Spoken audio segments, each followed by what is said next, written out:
Hello guys, welcome back to SVD. I'm actually kind of excited for this figure. Now, Dragon Ball SH Figuarts are something that I have been selling on consignment for over close to 4 years. Obviously, one of my friends, actually a couple of my friends, hold Bluefin accounts, and they like to hold on to a lot of these figures because they know the price will go up on them. Uh, in the past 4 years, I have seen figures like beers. Originally, that figure was on clearance at all the local hobby shop because nobody wanted them. They tried to clear them out for $30. Eventually, at some point, the demand went to as high as over $250 for beers, and I actually sold a couple of those. And I'll give you guys a good um, perspective on this. A lot of these figures, I actually have sold over $25,000 worth of these figures. The ones that inflated in prices. I look at my records. I look at the sales from the last 4 years, and I have to say, when it comes to the figures, when it comes to selling action figures, uh, this is actually the most profitable due to the fact that the price, the increase on these figures are absolutely insane. Even beating Marvel Legends. Marvel Legends have like a couple figures that can go up to like $100 or something like that, but nothing like these because when you were getting these at wholesale from Bluefin, they were like $30. So imagine buying a $30 figure and selling it for like $250, and it's very consistent. And it's still happening right now. There's still a lot of SH figures that are going close to $250 on Mercari and eBay. Uh, I kind of stopped doing it because I was like, when it comes to like sales on eBay and Mercari, now we have to pay taxes, and you're selling all this stuff. At the end of the year, you're just gonna get hit with a huge tax bill. So now it's up to my friends who are local sellers to sell them on their own terms, on their own eBay Mercari store. So yeah, every once in a while I still sell these figures. I pick and choose. Like, okay, you know what? Like, I want to keep the number low, so at the end of the year I don't get hit with a huge tax bill. But I'll still do some, to make some money. But yeah, very excited to finally see the Super Saiyan 4 Vegeta. Uh, for years, we had to rely on the figurized standard model kits.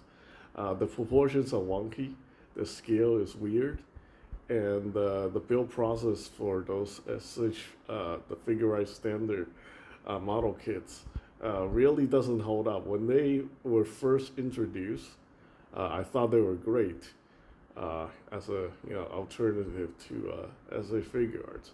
But as it turned out, their size is completely different, so you can't really like mix your Figurized standard with your SH Figuarts, except for maybe like characters like Frieza or something like that. Frieza is a little bit closer.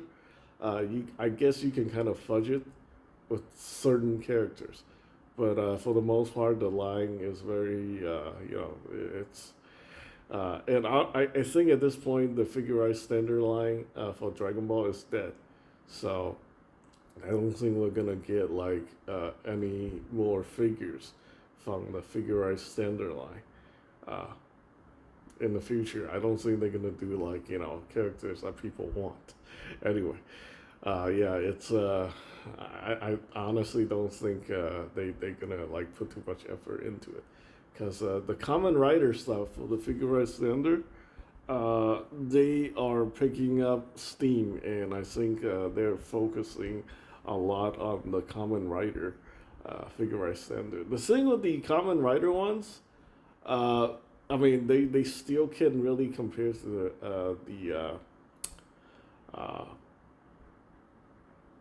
the SH Figuarts either, but I guess in Japan, uh, people like still buy them because I don't know why. They are very, very sticker heavy, and I hear a lot of criticisms of people about the Kamen Rider. I did one. I built the what's that? The Kamen Rider build, and basically I had to paint the whole entire thing just for it to be color accurate, which is yeah, kind of disappointing, but. It turned out actually looking really good. You guys can find it in my reviews. Um, but anyway, um, yeah, this is me absolutely trashing on Figuarts standards. I know, basically all the hobby shops, local hobby shops, stopped carrying the Figuarts standards. Uh, I think the only, I think even Target has stopped buying the Figuarts standard. They know it doesn't sell, and like the Figuarts standard kits, they don't hold any value at all. They're absolutely like just worthless. So very sucky. But anyway, when it comes to SH Figuarts, I definitely, if you guys are into Dragon Ball, I definitely recommend sticking with it. This figure looks like it's not a premium Bandai release. It's actually just a retail release. Uh,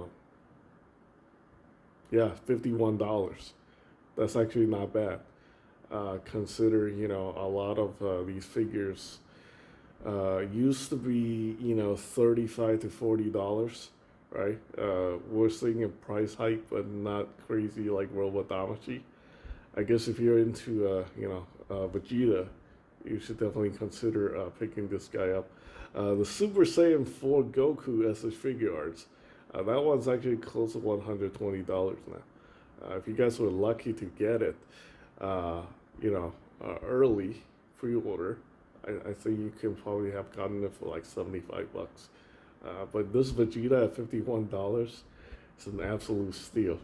Just like Bardock, if you guys haven't had a chance to get it. I'm debating. Like, as I said before, I was thinking about just getting 25 items for my entire collection. And I don't know, I kind of want to add like the SH Figuarts to my collection, but maybe only 2 characters, because it's going to take up spot in my 25 items. My wife's like, no, you should reduce that 25 to like, to like 15 or something. Yeah, but yeah, I mean these are definitely something that's worth checking out. A lot of people have been complaining about the quality control since these figures have moved from China to Vietnam. I don't think the change in quality is really that big of a concern, and even then, I argue that when it comes to like the overall engineering and design, these things are still so much better than whatever it is out there, like the Figuarts standard or the Dragon Star figures. So anyway, definitely worth checking out, and that's pretty much it for this video. Thanks for watching.